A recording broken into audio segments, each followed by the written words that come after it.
So to open the movie, I wanted a very non-typical Wipeout shot with a vehicle pass by which was almost abstract.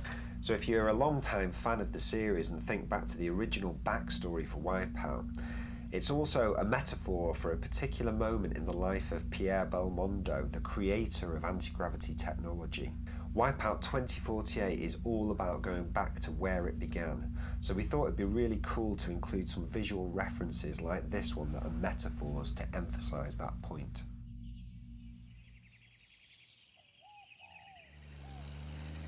If we jump back into the movie for a second now, you'll see here that the vintage vehicle gets a bit of airtime as well, which is obviously a nod to that wonderful shot, and of course a nod to anti-gravity again.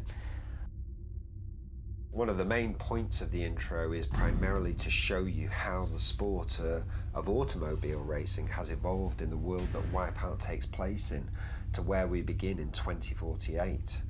But also to help ground it a little in reality, especially through our choice of vehicles in the early stages of the intro like this one.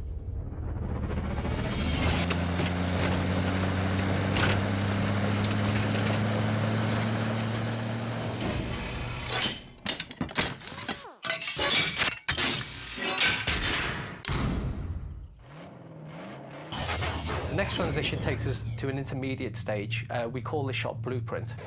It's kind of like the design that actually never made it into real life. The next stage we go into a transition into the open-wheeled contemporary racing category.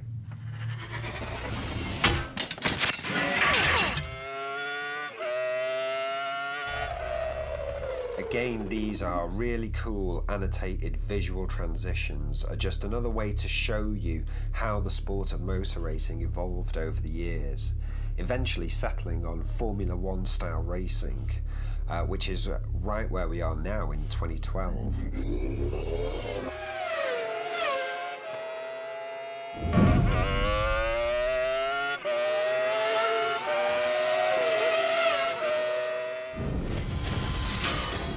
So if you blinked, you may have missed the Pfizer logo appearing in the top left corner there.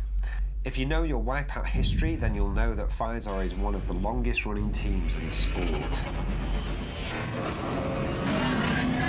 So here we wanted to have a little fun by fast forwarding to the year 2025 with the advent of what we're calling ball racing. So it's almost like ball wheel racing. It's the intermediate step between anti-gravity being fully commercialised. You know, it had started, but it hadn't really made it into a commercial entity.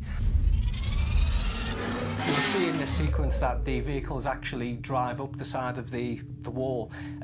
What we didn't want to do at this stage is say that this is AG right now. This is still very much a surface-based racing game, so the mag strip stuff was obviously the next phase that we go into.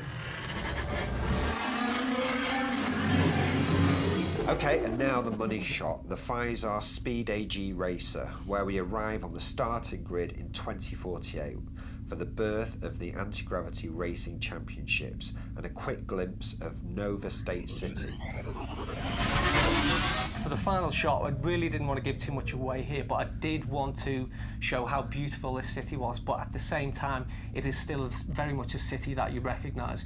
You know, we've got this beautiful vehicle speeding up the mag strip in the centre of it, which suggests the future, but the buildings on either side are very much contemporary sort of style, but the higher up we go, we see that the technology is changing in construction, and we also see the fact that we've got a lot more airborne vehicles in there, again, giving a bigger indicator of the year that we're actually in right now. So really what we want you to take from this intro is that although Wipeout is about the racing, and that's what we're focusing on, there's so much more at play here behind the scenes.